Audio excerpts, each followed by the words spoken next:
Assalamualaikum warahmatullahi wabarakatuh. Waalaikumsalam warahmatullahi wabarakatuh. Selamat pagi ibu-ibu. Ya, pagi. Ya, kita melanjutkan materi yang kemarin ya Bu, yang masih di modul perlindungan anak sesi 1. Kita lanjutin yang diskusi kemarin ya. Masih ingat ceritanya ibu-ibu? Ya, ingat. Iya, ceritanya yang ada di buku pintar halaman 22 ya Bu. Ya. Sebentar saya lihat. Ya, halaman 22 ya. Masih ingat ceritanya yang Nina Bu nggih? Ya, Masih ingat enggak Bu? ingat. Kalau enggak ingat kita ulangi lagi ceritanya. Ya. Mau diulang apa enggak? Enggak. Enggak usah, masih Ya. ingat nggih? Iya. Saya bukakan guys ceritanya.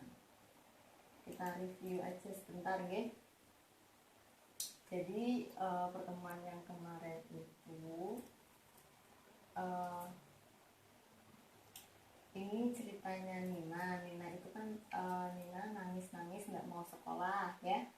Terus ada Ibu Ati lewat depan rumahnya Nina ini sama anaknya. Terus Ibu Ati ini menenangkan Nina lah supaya diem. Terus akhirnya Ibu Enda itu ibunya Nina keluar dengan marah-marah dan mengatakan jangan ngurusin anak saya, urusin aja anak sendiri kayak gitu loh Bu nggih. Lebihnya seperti itu ya cerita yang kemarin itu yang jenengan sudah baca itu nggih. Nah dari cerita itu apa tanggapan Anda? Tanggapan jenengan sebagai masyarakat pripun Bu kalau melihat hal yang seperti itu? Misal tanggone mengamankan anaknya dulu. Nggih. Terus pripun? Kalau sudah terlalu kita bisa lapor ke perlindungan anak. Nggih. Jadi kalau melihat ada tetangganya yang seperti itu, misal masih dimarahin ya, kita tenangkan anaknya. Tapi kalau orang tuanya ternyata sudah melakukan kekerasan fisik yang keterlaluan, kita bisa melaporkan ke RT dulu nggih. Ke RT nanti baru ke pihak yang berwajib nggih. Ya. Atau lembaga yang terkait. Jadi seperti itu nggih Bu. Kalau jenengan melihat kekerasan di dalam lingkungan jenengan jangan cuek nggih. Ya. Harus peduli nggih. Ya. Harus peduli, harus ikut prihatin lah nggih. Nggih, kayak gitu nggih Bu. Paham nggih? Paham. Nggih, kita lanjut lagi nggih di modul di sesi ini cara pencegahan kekerasan di keluarga dan di masyarakat. Ini saya ada film Bu. Yang pertama film ini judulnya Kisah Si Aksa. Disimak nih Bu. Nanti kita diskusikan film ini.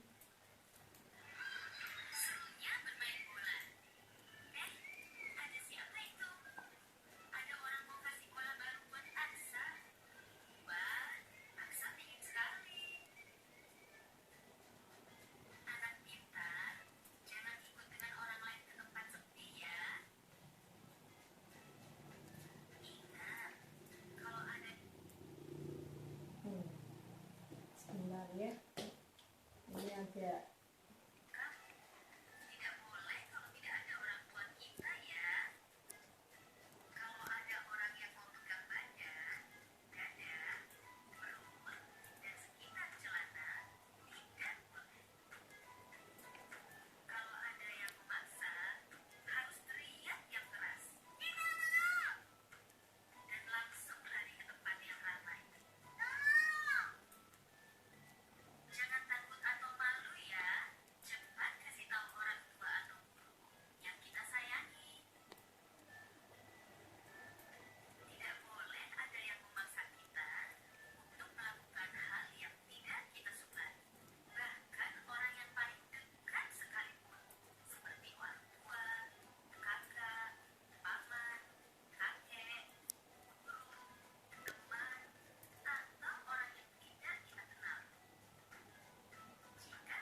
Ya, tadi ada 2 film nih Bu.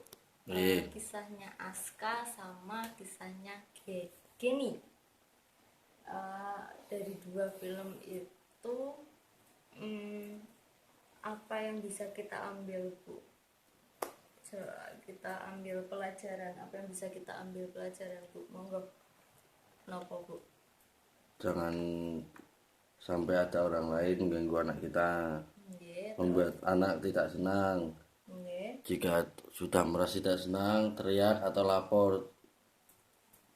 Nggih, jadi yang ada di film ini itu adalah edukasi kita untuk mengedukasi anak kita nih Bu. Jadi harus lebih perhatian sama anak, lebih lebih mengedukasi anak untuk kalau misal ada orang yang tidak dikenal ngajak kamu jangan mau.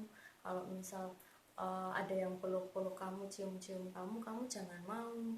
Terus kalau misal ada yang pegang-pegang badan kamu, bagian dada ataupun perut ataupun uh, yang lainnya, bagian yang sensitif, kamu jangan mau, kamu harus teriak. Kalau dia memaksa, kamu harus teriak gitu ya Bu. Jadi anaknya diajarkan seperti itu nih Bu, dikasih tahu, diedukasi. Jadi kalau misal anaknya dilalah, ada orang yang berniat tidak baik, anak itu sudah paham, oh kalau aku dipegang sini, dipegang dadanya tuh nggak boleh, berarti aku harus teriak, harus lari, minta tolong sama guru atau orang yang deket di lokasi situ, nggih Bu nggih. Iya. Jadi anaknya dikasih tahu tidak hanya anak cewek Bu, anak cowok juga rentan terkena kekerasan seksual nggih, apalagi nggih. Jadi harus dikasih tahu juga nggih, kalau ada yang pegang bagian yang sensitif harus teriak, jangan mau nggih. Iya. Gitu nggih Bu. Iya. Jadi isi filmnya seperti itu kurang lebih tadi nggih. Iya. Terus jadi kesimpulannya pencegahan kekerasan itu ini Bu, ada flip chartnya Bu. Cara pencegahan kekerasan di keluarga. Yang pertama, memahami tumbuh kembang anak.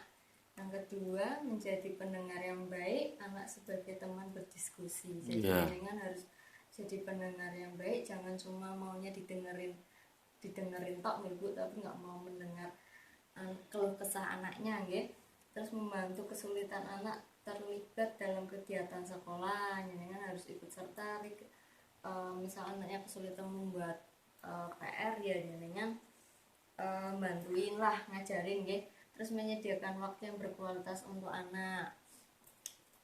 Walaupun sesibuk apapun harus ada waktu buat anak nih Bu. Terus memberi pujian kepada anak jika berperilaku baik. Nah ini juga sangat perlu Bu. Misal anaknya sudah mau belajar, dipuji aja, wah anakku pintar, sudah mau belajar ya. Terus tidak menghardik atau menghakimi anak, apalagi di depan orang lain. Jadi kalau misal mau memarahi anak itu jangan di depan orang lain ya Bu, nanti anaknya bisa malu, akhirnya nggak percaya diri ya. Tidak memberikan julukan negatif pada anak, yang positif saja ya kalau bilang ya Bu ya. Terus mengenali pergaulan atau teman-teman anak, jenengan harus kenal teman-temannya anak, jangan masa bodoh, jenengan harus tahu anak itu main sama siapa saja ya. Terus melakukan kegiatan bersama termasuk beribadah nggih. Kalau jenengan mau sholat maghrib, ayo jamaah sholat maghrib nggih. Terus mengikuti perkembangan informasi teknologi, usume YouTube-an yang jenengan cari tahu YouTube yo ngono nggih Bu nggih. Jadi rak ketinggalan karo anake nggih. Jangan mudah panik jika menghadapi anak melawan. Iki biasanya ibu-ibu iki cok langsung panik, jengkel loh. Nggih. Jadi tenang Bu, dinasehati dulu baik-baik nggih.